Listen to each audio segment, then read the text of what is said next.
what's going on, everyone. Before I actually do a legitimate shout out, let's do the real shout outs. First of all, congratulations to the Dodgers. That's right, go Big Blue. One hell of a series. All right. Also, let's thank our fictional sponsor. Sound effects provided, first of all, by Restaurant Fiction, but yes, the fictionalized blockbuster video from the 80s is our sponsor because guess what? How we pick the fictional restaurants, bars, and clubs is not based on an algorithm. We scour the aisles, and we wonder if this property has a fictional restaurant, bar, and club. And then we call up the iconoclast, the filmmaker, and they come on to talk about it, just like the episode you are about to see, just like the episode you are about to hear. It is our live panel from Los Angeles Comic-Con 2024. Who is adorning the Restaurant Fiction stage? Well, it is none other than Academy Award-winning producer Dan Jinks. He did American Beauty.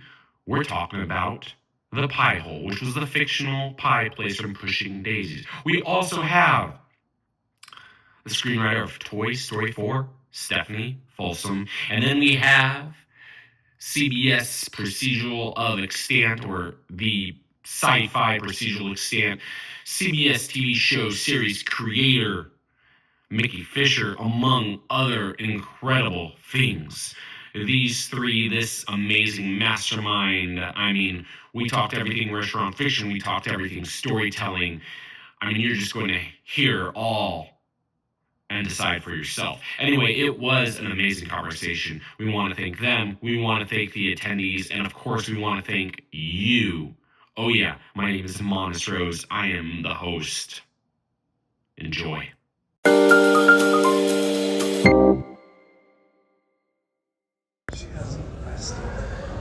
Hey everyone, how's it going? My name is Monis Rose, and first and foremost, I just want to say thank you to all of you, because guess what? There are a lot of distractions out there, a lot of distractions, and you have taken your time to spend the next 50 minutes here on the Restaurant Fiction podcast, our second live panel at Los Angeles Comic-Con. So who here has never ever heard of Restaurant Fiction before? Show of hands. All right, so what is Restaurant Fiction? We are the podcast that talks about the stars of the film and TV series. And what are those? Nope, they're not the actors. They're the fictional restaurant, bar, and club. That's it. So where did this idea come from? Well, it came from my time. Yes, I've worn many hats. It came from my time as a food and film journalist, a chef, freelance Food Network producer, and I've taken all of those to really double down on the fictional restaurants, bars, and clubs. If you think about it, honestly, Star Wars, it's just a space battle, but then when you put the Mos Eisley Cantina in it, you got drunks, you got killers, you got gambling.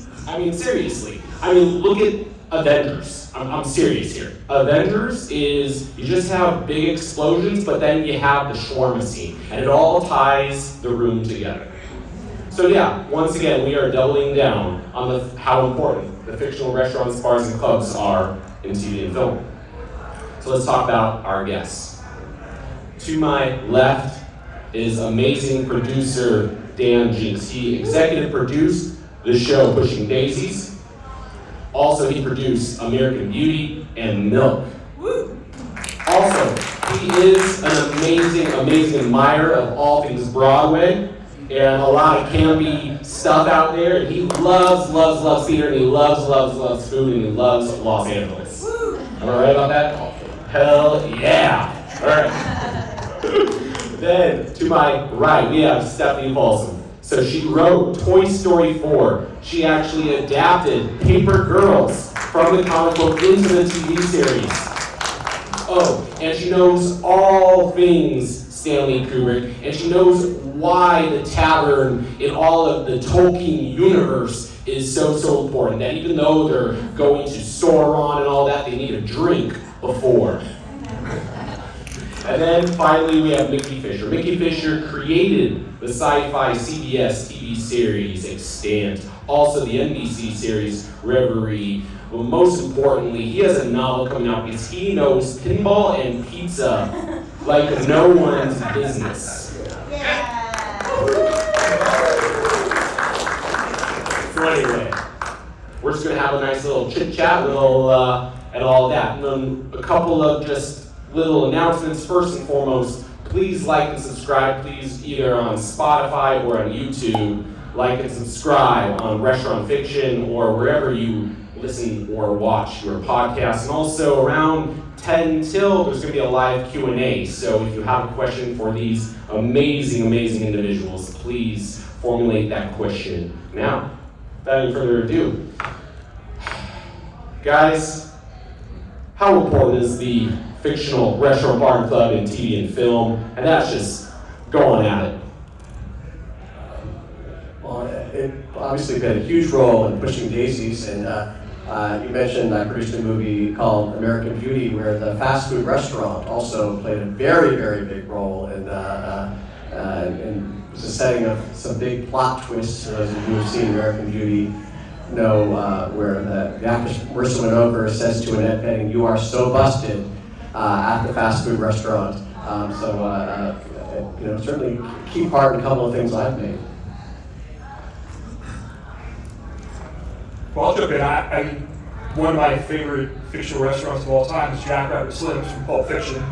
And when I moved to LA, my girlfriend Julie and I moved to a house in Glendale, and I just happened to see one day that the actual location for that was around the corner from the house, and immediately made a pilgrimage over there and climbed up on the fence to take pictures of the building because that was so similar to my enjoyment of that film. And so yeah, I think that they're so important. Like you said, it's around the table and breaking bread together is where so many of the human interactions happen and the things that are important to us. And so it's natural that characters would want to do that. And I like the food and the drinks. They tell you so much about the people in the world and the world building that you're getting into. Yeah, and I couldn't agree more. I think where you eat and what you eat defines who you are, just not only as a character, but as a human being too. And what we love with food tells us so much about us. So I think it's wonderful.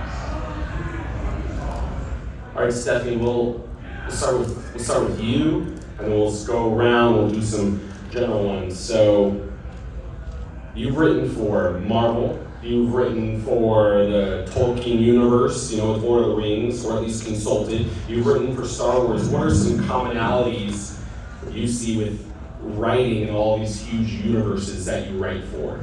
Well, I think even though we're dealing with other worlds and other places, I think there's just a basic humanity that we connect with all of these, and we connect with the characters, and I think we can see ourselves in them, and that's what makes them so appealing at the end of the day, And I think, with the Tolkien universe, as you brought up, the tavern is such a big part of that because he crafted that universe as kind of pre-Britain, pre-Middle Ages, and so the pub is such a big part of UK culture. So of course the pub is going to be a thing in his universe as well too. And the way he does it makes it so specific and so unique. It's just wonderful.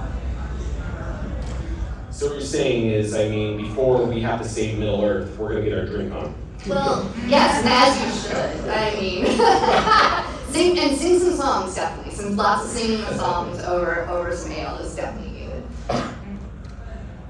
All right, so for those of you who have never watched Pushing Daisies, the Pie Hole is the fictional restaurant in Pushing Daisies. So, Dan, Restaurant Fiction has to review the Pie Hole. What does that fictional review look like? What do you want us, because we are the critic, but what do you want us to pay attention to? So the Pie Hole was created to be an aspirational place. It should be a place that should be like any pie shop you've ever been to, but so much better. And there's this giant pie crust that was created to go around the outside of the restaurant, so it's like you're entering a giant pie. The most exotic kinds of pies are served there that all sound, everybody who works there gets really into the idea of creating experiences with these pies. And the pie hole was really a fifth major character in that TV show. And it's this place where we did an awful lot of shooting. It was certainly our primary location. What's interesting when you're shooting something is that it's supposed to be a working restaurant. It's, of course, a set on the Warner Brothers lot. And so poor Kristen Chenoweth played a waitress there. She was really fantastic. But in virtually every single scene that was going on that she wasn't a key part of, she would be in the background, making pies or cleaning tables, and you realize that, when you're watching it on TV, it's just this little bit that she does, but she would have to be there. If the scene took 4 hours, then for 4 hours she'd be in the background doing all the stuff, because it was really important that the whole atmosphere felt like a real, actual place that people would love to hang out. How does, say, the writer enhance the role of the producer, and vice versa? The producer enhance the role of the writer? I think ideally it's a really in-depth creative partnership. I mean, as a writer, I often need somebody to save me from myself in ways, like sort of my worst instincts, but also to be there as a champion and to highlight and pull out the best things when I'm doubting myself, when I'm going through that imposter syndrome. So I always, the notes process and going back and forth and developing something with the producers it can be tense, but I've been lucky to have really good relationships with that, and I think I always just approach it as collaborative as possible and as open as possible. And like I said, there are times I need somebody to tell me, like, you're so deep in the weeds that you need that outside eye to say, hey, I think this could go a little deeper here. I think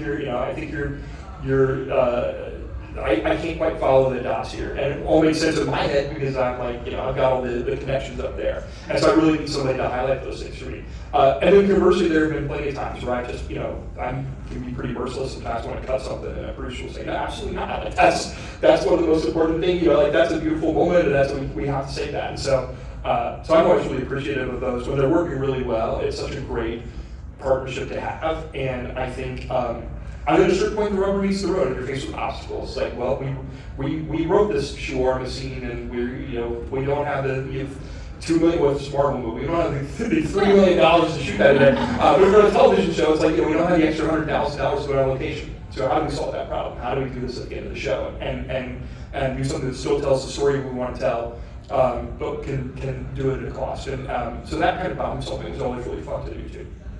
Can be.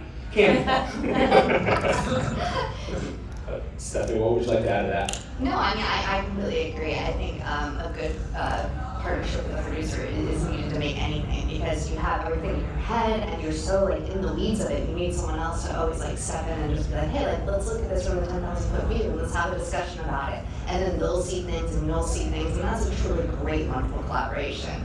And yeah, when you're in production, suddenly you meet obstacles, and what you have in your head is impossible to do in physical reality, so they'll just help you out. Oh, so they'll just help you out. Did you hear any of that, or were you just she's gesticulating really lovely? she has great use of her hands. Yeah, let's push the mic and we'll be all right. Yeah, I'll just go like this now. Yeah, so producers are great. Yeah, what would you like to say to that? I love this question. There are so many different parts of the job of being a creative producer, but my favorite part of the job is working with writers. And I usually come onto a project. Sometimes a project will be my idea that I will give to a writer, or very often a writer will bring me an idea or an early draft of a screenplay that then I will work with that writer to help develop. Sometimes it's a script that's in very good shape and really doesn't need a lot of work, but a movie gets very, very big, and a director comes on, and a studio, and actors, and then a crew, and then at the end it goes back down to that very small group of people when you're in the editing room again. But I always think about what was the thing that excited me, and usually the thing that excites me the most is the thing that excites a writer the most. And when there are giant questions that come up, the most important thing is what was the writer's original intention. And I try very hard at everything I do to use that as my sort of guiding lights. The map you want to follow is what was the writer's original intention. The best part of what I do, especially in this weird couple of years where getting anything made in Hollywood has gotten harder, the most joy I get is meeting with a writer and bouncing ideas and getting into arguments in the best way, and just bouncing ideas off one another is hugely gratifying. I am not a writer, but I love working with writers. All right, so Mickey, you're writing about a fictional pizza place in your latest work, am I right? Yes.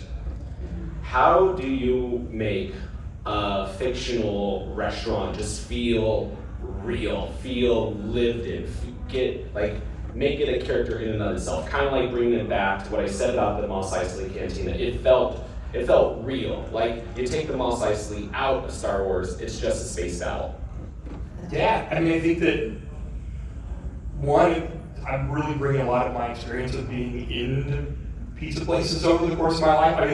I guess part of the reason that the novel exists is because pizza is one of like a handful of things that I've loved since I was like 3 years old. Including Star Wars. It's like Star Wars pizza, and like dogs. Like there's a very small list of those things. And so we have all had there is no more democratic food than pizza. We've all been those. I lived in New York for a long time, for about 10, 12 years. I lived in Chicago for a year. And all those places I would find myself in the pizza joints, and so the sounds and the smells. The smell of oregano. And here in LA, which by the way, LA is an amazing pizza city. If you don't already know this, and it's been especially so over the last 2 or 3 years. We have everybody. Monica and I have had a number of conversations about this, but we have everybody from Chris Bianco, Tony Giuliani, Nancy Soto, all these people here who are doing this. But where the restaurant in the novel started is a thing that also happened, which is a lot of people, chefs during the pandemic, people who've been working in the kitchens all their lives, been cooks for other people, during the pandemic lost their jobs, and so they started doing pizza pop-ups and doing food trucks. And so this restaurant started as a pop-up in the back of a guy's truck. He was hauling around an oven, and he opened this restaurant in the novel, which is called Flour and Fire. And part of that is also his philosophy behind that, which is that the flour, bread, going back to one of the strong at the beginning, it has been something that's unified people for centuries now, and fed people, and you get together and break bread together, and bread is life, and the fire is transformative. And it is, you put those two things together, and something wonderful happens. And so I really want to evoke all that. And so I will say that we don't spend a ton of time in the actual restaurant with people itself, but they spend time in the kitchen with them balling up dough. And also stuff that I have done plenty of time myself, and my own philosophies about that, and how I try to delude myself into thinking like a chef who would open a restaurant like this.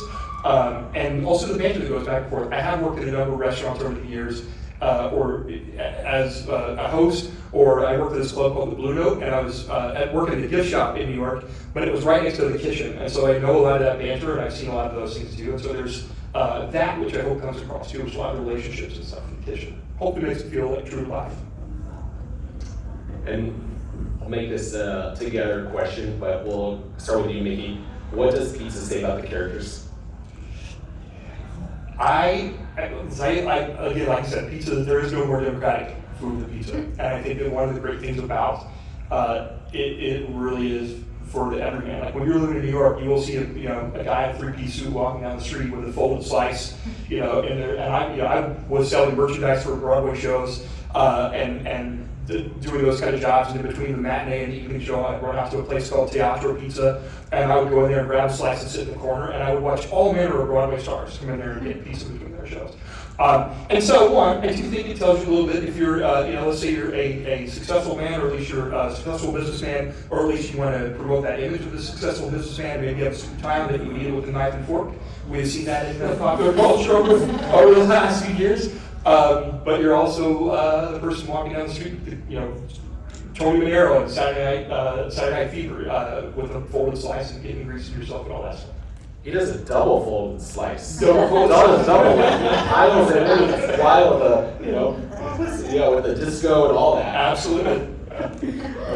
Stephany, what does the tavern say about the characters? Like, especially if you start with the Tolkien universe, but then even in your own, if you're bringing like an old school tavern, like what do you? Yeah, we'll start with the Tolkien universe. What does the tavern say about the characters? We're gonna drink. Well, yeah, and I think it also just establishes the location and the community that they're in a really quick way, and just telling you where they are. Like, the towns like along more of like the border towns where stuff's starting to go down are a little bit more scary, and there's more scary individuals in there, and then the ones that are a little bit more closer, like this and everything, more fun and more playful. So it tells you about just kind of like the political circumstances of this larger world that you're in, as well as just like who's there and what's going on with them. And yeah, and it's not just about drinking at those places either. They're kind of like the centers of the community. Like that's where you go to meet people, that's where you go to get your connections and everything like that. As well as like, it's Tolkien, there's a lot of drinking and a lot of seasons. And Dan, what about pie? I'm gonna probably repeat myself a little bit. But the pie hole was supposed to be an aspirational kind of a place, and a place where the whole town was supposed to be a place where takes place today, but it's also sort of timeless. And we tried to create this world where where it could take place anywhere in the United States. Of course, we shot it almost entirely on the waterback lot. But there's a timelessness to that. Then there's always that moment when your production designer says, "We got to put a license plate in the car, so you got to make a decision." And you're like, can we get away with keeping it completely timeless? But that was the whole idea about the pie hole, was that it would be a place that everybody would just want to be and enjoy being, and you would feel good when you were there. It was there was a mystery every episode, but mostly you watched it because you just loved those characters and the world that they were part of, and certainly the pie hole was a big part of that world. Excellent. So, bring it to you, Stephany. We're here at Comic-Con. We're surrounded by fans and admirers who live and breathe these amazing, huge worlds, right? So how does, and this is for writers, this is also for you, Dan, as well, but like, how does interacting with fans at these events influence all of your approach to storytelling? Well, I think for me, it's just kind of because I'm a fan of the stuff I work on too, and I think there's just kind of a shared love of things that's exchanged, and I think that what I love about something, is often what the fans love about it as well too, and I think finding those points of connection is like really the great part of what we do, and it's why there's these huge conventions and everyone's dressing up and having a wonderful time. It's because we all love this stuff, and I think it's just kind of like being able to be like, oh hey, like, this is like what I love about the world, and this is what you love about it, and we can communicate through like these fantastic stories and these fantastic costumes and like these strange new places, and really like find connections with each other, which is what's so great about all of this. Mickey? I just remember the first time I went to any con, it was Dragon Con in Atlanta. It was probably like 2006 or 2007. And the first time I walked in and saw a hall like this where there were so many people in cosplay and so much energy devoted to the fandom and the things that people love, I was in tears because of that. Because to think that all those things started as a blank piece of paper or somebody's imagination. Like I can't go to the Wizarding World of Harry Potter or Galaxy's Edge without having that same experience. That this started with one person's idea and their imagination, and that so many people connected to it that it made it a physical reality in the world. I think that's as close to genuine magic as exists on Earth. The fact that all of us together conjured that. And so like looking out of this room right now, like that is a magical thing, and it's super cool. And so ever since then, I'm always like every project, I'm like, oh no, I made it when I walk into Comic-Con, and there are a bunch of people dressed as these characters. Like that's going to be the moment when it really happens. Yeah. So none of the movies that I have produced are obvious Comic-Con movies, but when we were pushing Daisies, Brian Fuller, the genius who created the show, really wanted to go to Comic-Con. Well, we weren't even on the air yet, so people didn't know what we were. So we were there while we were in the middle of shooting our first season, but we hadn't gone on. We all went down to San Diego for Comic-Con, and most of the people in the audience were fans of Kristen Chenoweth because they knew her from the Broadway musical Wicked. We showed the first episode and went over very well. We came back a year later after the show had been on the air, and it was so gratifying because we were in a much bigger hall and there were big fans of the show there. And you realize that's what you're making it for. We're not making it for ourselves, we're making it for the audience. And you can make something that you love, but if it's not connecting with other people, then in my opinion, you failed. The whole idea of doing what we all do is to try to come up with things that audiences across the country and ideally the world are going to be in some way really moved by. So I love things like this because it's a chance to just remind yourself, oh yeah, this is a really cool part of our audience, and a part of our audience that gets especially excited about what we're doing. I love that, and we'll bring it back to the restaurant fiction question really quick. But yeah, what was that moment that, with all of you, that reminded you, like almost slapped you in the face, that when you were say like in the trenches, you have this moment and like, wait, this is why we do this. This is why I make TV and film. What was that moment? Whoever wants to start.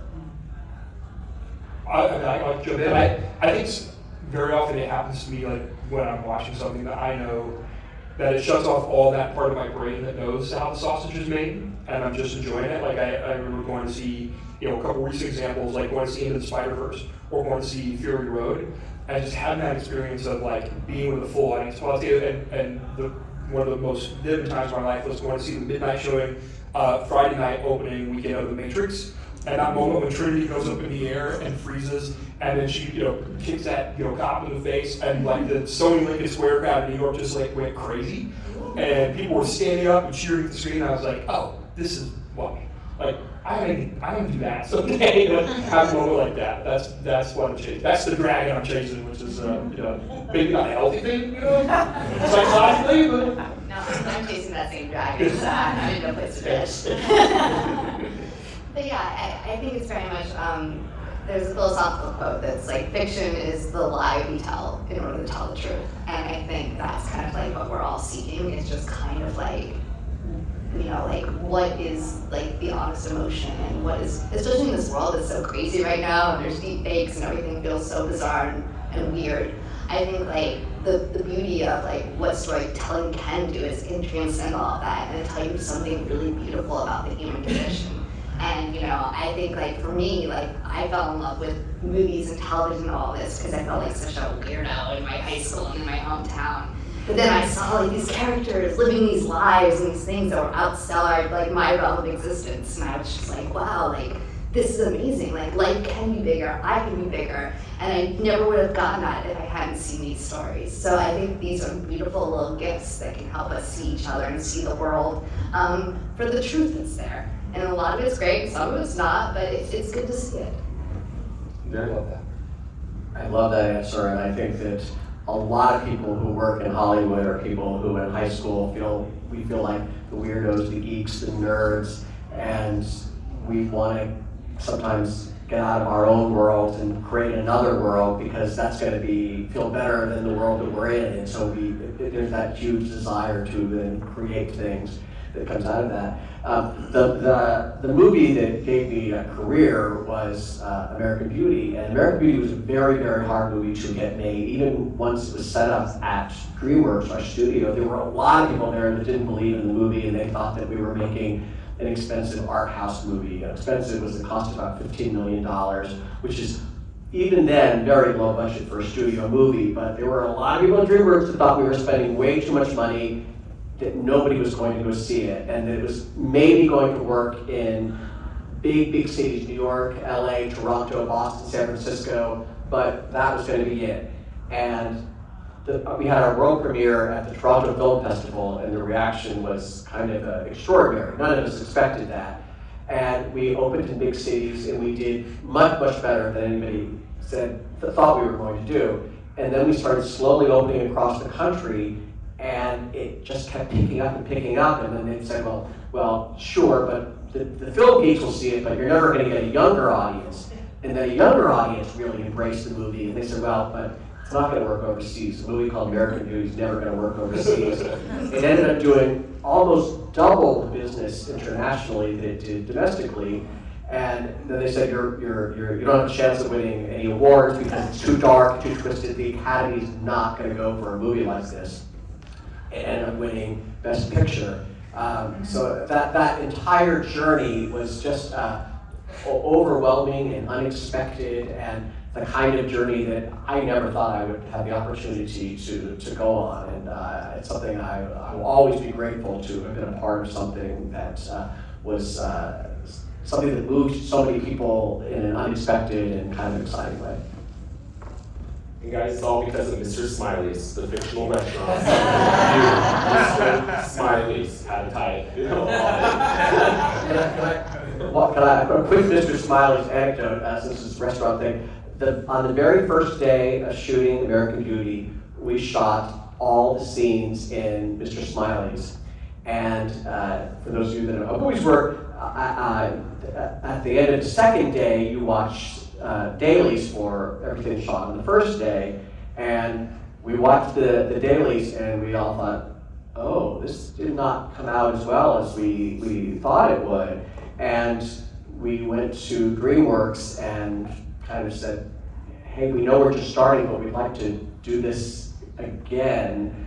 And it took a lot of work, a lot of conversations, and Steven Spielberg came in, but they allowed us to reshoot the entire first day. And if you've seen American Beauty, all the fast food restaurant scenes are in a drive-through restaurant. It was not originally a drive-through, it was a regular restaurant that you parked your car and just walked up. And looking at the dailies, it gave Alan Ball, the writer, time to kind of look at it, and it's not only was everything better, the performances, the lighting, the costumes, but the actual writing of the scene just got better. So that was a reshoot that we did within the body of shooting, but we're so grateful that DreamWorks let us redo it, and it's a better movie now because we were able to redo it. I love that. I love that. All right. So as storytellers, and especially with Comic-Con, a lot of the Comic-Con universe deals with huge universes. You know, these $200 million universes. Bringing more to restaurant fiction again, yeah, like how does the fictional restaurant really make these gigantic universes so small, so intimate, so real? So yeah, if you're handed, say, and we'll start over here, we'll start whoever wants to take it, but like even Dan, you're handed this $300 million, not even $200 million now, like a $300 million movie, but you need to make this gigantic universe movie so, micro, and you need that fictional restaurant, bar, and club. How does it do that, And I could bring it to the writers, I could bring it to the producer, whoever wants the floor. I would just say it's always about the story and what it does for the story and what roles it play, and because no matter how big any movie gets, it's ultimately going to be characters that we care about that are going to get an audience invested. There's this is not unique to me, but if you're seeing a movie about an earthquake hits Los Angeles, yes, we want everybody to be safe, but usually there's a very small group of characters that we want to reunite, and that's what will get us emotionally. And a setting like a restaurant is going to be where characters come together and hopefully interact in a way that helps the audience to get emotionally involved in their journeys. Yeah, I think when you're in these fantastic worlds, any way that you can ground them and give emotional touchstones is great. And I think, having a world where everyone needs to eat, it makes sense. And having them coming around the table is always a great way too. And to Dan's point, the story and the characters motivate. There's no better way to have people interact than is over a meal, because that's what we do in real life. So eat together and enjoy. I'm going to take a slightly just different angle on this, because it reminded me of a story when we were making the pilot for Reverie. And I think sometimes as a writer, I just sort of, because it's about the story and about the characters, I'll sort of just default to like the nondescript bar or restaurant. You know, that'll be on a placeholder in the script, and then sometimes I don't go back to it and make it someplace unique or cool or interesting. And I got all the way to like we were in prep to shoot the pilot, and the director, John Sarah, he was like, you know, this, you know, he's kind of set in this bar, and it's kind of a talky scene. It seems kind of like, you know, it might be kind of boring visually. Can we do something else? Can we, you know, I have this idea of maybe doing like taco trucks outside. And I was like, oh, of course, like, why didn't I think of that in the first place? It's so much more interesting and cool. And it ended up being really, and we found this great place in Vancouver. It was under this overpass, and we bought all these taco trucks, and there were skateboarders and things too. So I will say a lot of times, like, it doesn't even start with the writer itself. It's like, it's because these things take a village, and it took a director, because I was just focused on, like, I just want to make sure that the relationship and the story and everything is right. And it took somebody else who was looking at the bigger picture to go, hey, maybe there's a cooler way to do this. And it turned out great. And then all of a sudden you're standing on the set in Vancouver at 2 a.m. and there's 100 people around and people ordering tacos for the taco truck and stuff too. So like I said, it takes a village to create that world. All right, so pushing Daisies back. So it's about a guy who has a superpower, and his superpower is to bring back the dead to life. Hey, Dan, if you had a superpower, what would it be? To greenlight movies and TV shows. My answer. What it's Stephany? Oh gosh. I'm gonna have the cop-out answer, which is like the genie wish thing. Like, I wish for more superpowers because I'd be afraid that I would wish for like the wrong superpower, and then I'd like, no, this is awful. Like, I want to do over. So yeah, I want the ability to, you know, the superpower to be able to get more superpowers. I mean, I think I've always been like a very big kid and then a big guy. The guy was just sort of like this size relative to whatever age I was. And so I was like, my favorite characters were like the Thing and the Hawk, and people who were just like bigger and, you know, too strong for their own good. So I think I would want that superpower. I always like that scene, you know, you see it in like all the Zack Snyder movies where somebody punches a cement column and it just shatters. Like, I would really like that. Just not even to use it on other people, but just for that, you know, just to know I could do that if I had to. I think that would be mine.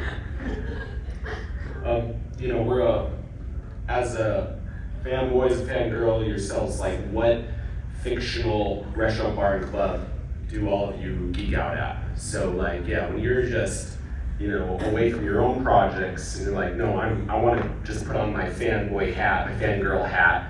What is your, like, oh, I love that fictional restaurant, bar, or club? Which one is that and why? I think I'll go back to Jackrabbit Slims and Pulp Fiction because I think it's one of my all-time favorite movies. And I was, you know, like anybody here, if you think about your favorite movie, it probably came out when you were in your early 20s or in a very formative time. It came out my senior year of college, and so I was like just primed for it to, you know, like peel my skull back. And so that always became such a light touchstone for me. It seemed like such a cool, fun place to hang out. I always loved 50s diners and theme diners and stuff. Anyway, so that's what I would go to. But I do think if I had a chance, probably like. If it was more about the food than the ambiance, I think I would want to hang out with the guys in Goodfellas as they're making the pasta, shaving the garlic with the razor blades. You know, like that's. I think that's what I think. That's a pro move.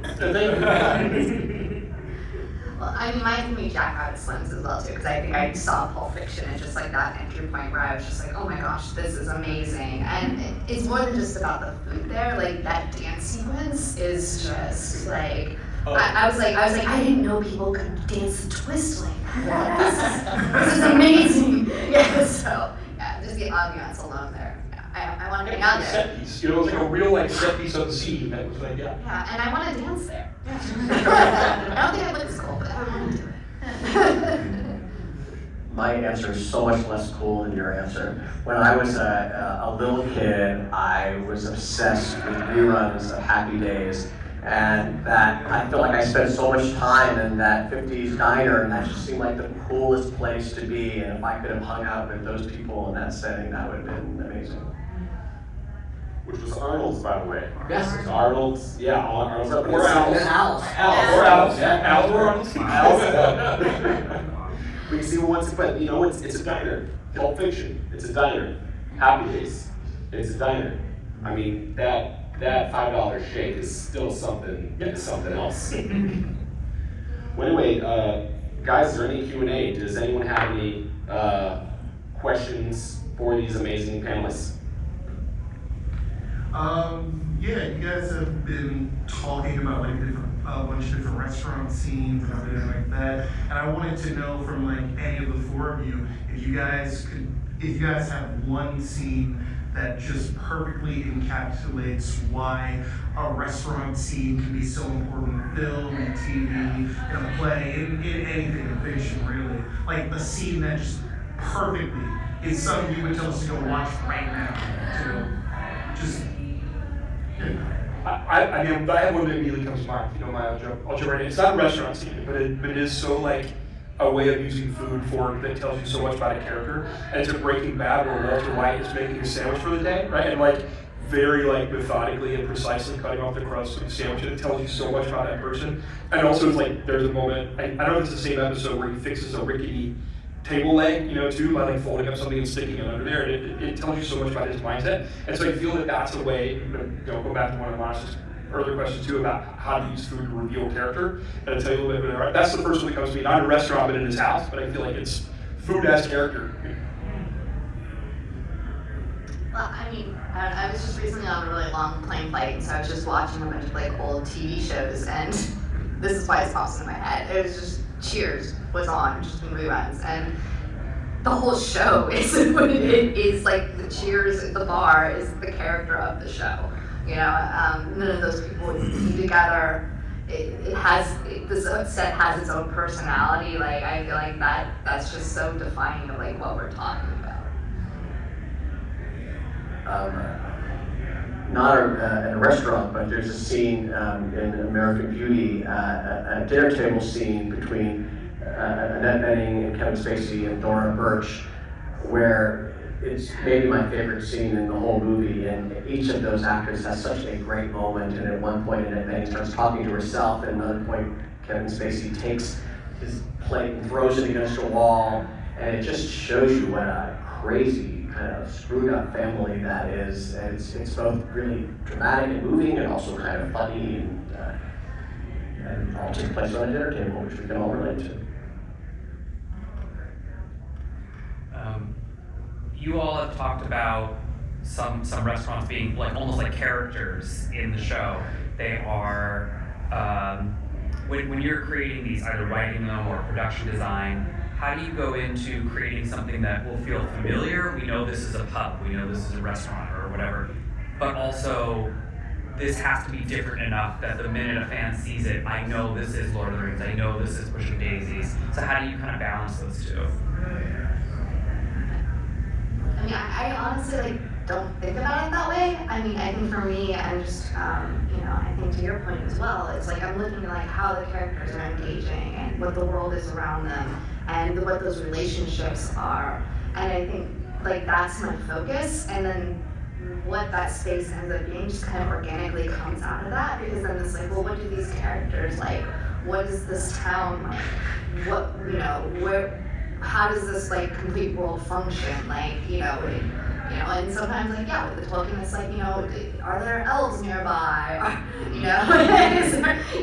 they speak a different language. So what's the language being spoken here? And so to me, it's just like, yes, those questions get answered, but they get answered because I'm trying to figure out like what my lead protagonist is doing in the scene and what they want and what they need and what they're feeling. And if you know what the story is that you're trying to tell, and you know what the scene is about, what each person wants, because once you're in production, it's just like one long series of questions. Like people coming up, like this mug or this mug, and you're like, I don't know, like that mug. You tell me, right? But like if you've done your job right, if you know like the character, then you probably will have an instinct for that. I believe this is sort of maybe unrelated, but something made me think of it. It's an exercise I did kind of late last year. If there are any writers in the room, this is something that I did just for a day that I think in terms of like helping with the details.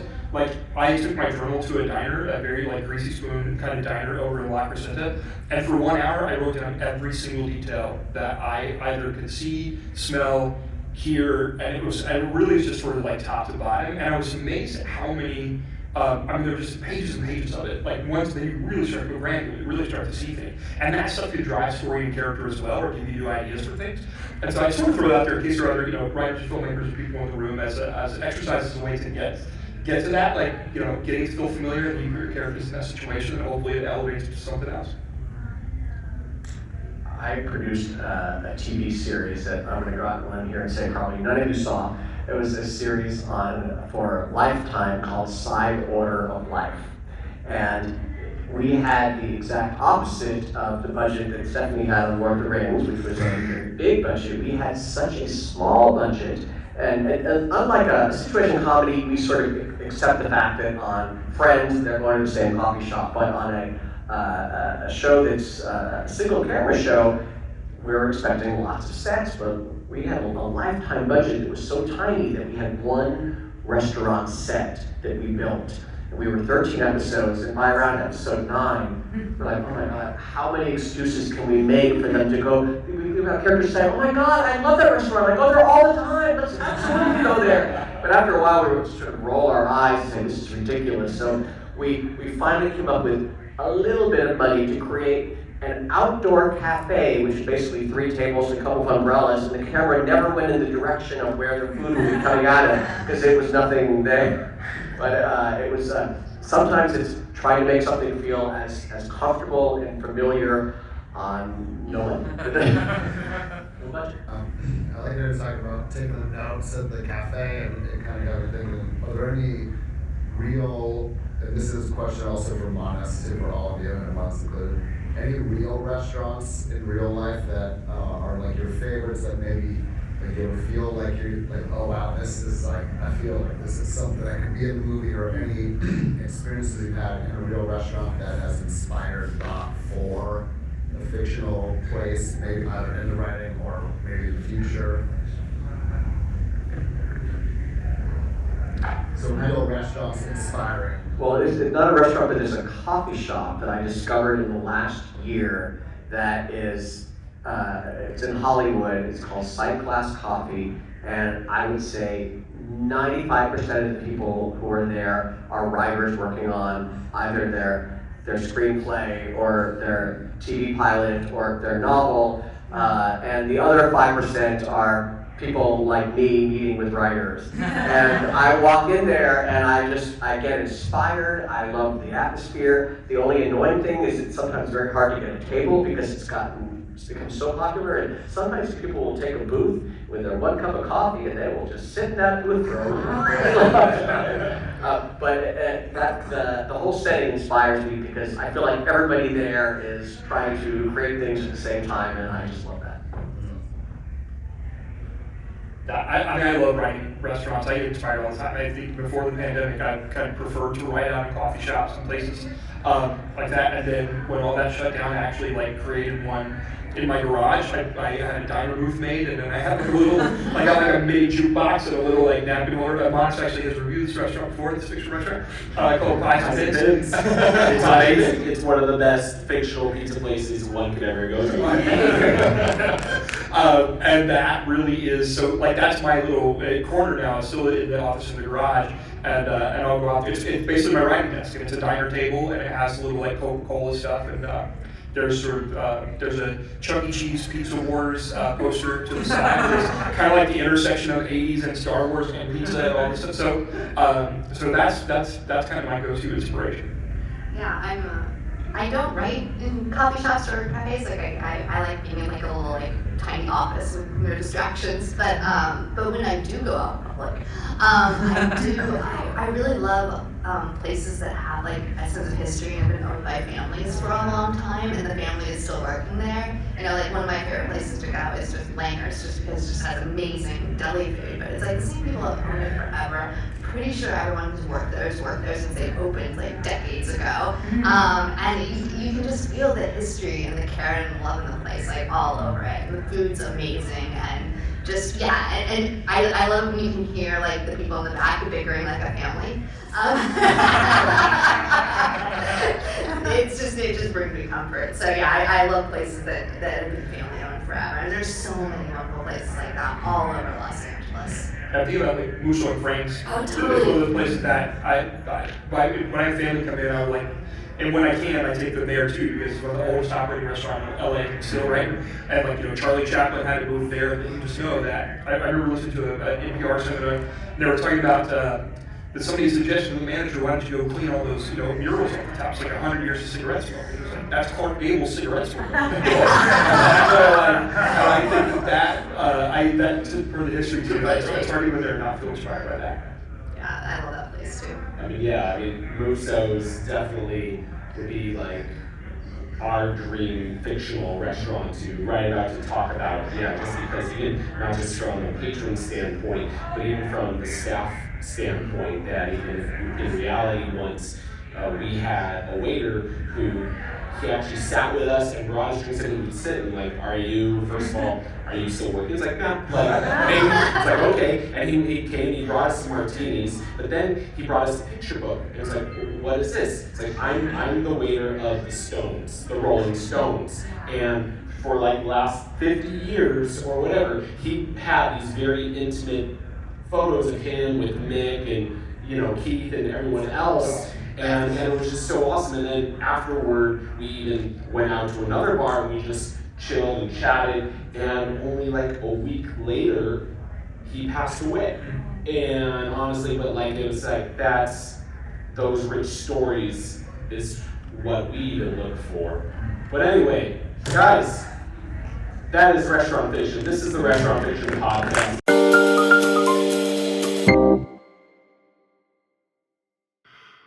So once again, we wanted to thank our fictionalized sponsor, Blockbuster Video from the 80s. Yeah, this is the 80s wardrobe, if you will, not the 90s, not the early 2000s. We wanted the height. It's not like the world we live in, but, hey, they were the good old days. Yeah, the good old days. These are the good new days. Anyway, I digress. Thank you to our panelists. Thank you, Dan Jinks. Thank you, Stephany Folsom. Thank you, Mickey Fisher. If you want to know more about their work, their current projects, what they are doing in the trades, well, just look them up. I mean, your eyes will bulge with excitement. Your mouth would go from all of the accolades they have earned over the years. I mean, we constantly, when we look them up, we're just like, we pinch ourselves for how lucky we are to know them, and that they're just a part of this amazing, amazing podcast program. And of course, we want to thank you. You found us. You listen to us. You're watching us. Please like, please subscribe. And if you found any value, hopefully you did, in what they had to say, well, look them up, because they were they're returning guests on Restaurant Fiction. So look up their first episode. Decide which one is your favorite and put it in the comments. Maybe it's going to be their future third one. Fingers crossed. Anyway, my name once again is Monis Rose, and as always, keep it real, keep it fresh, and keep it on the flip side.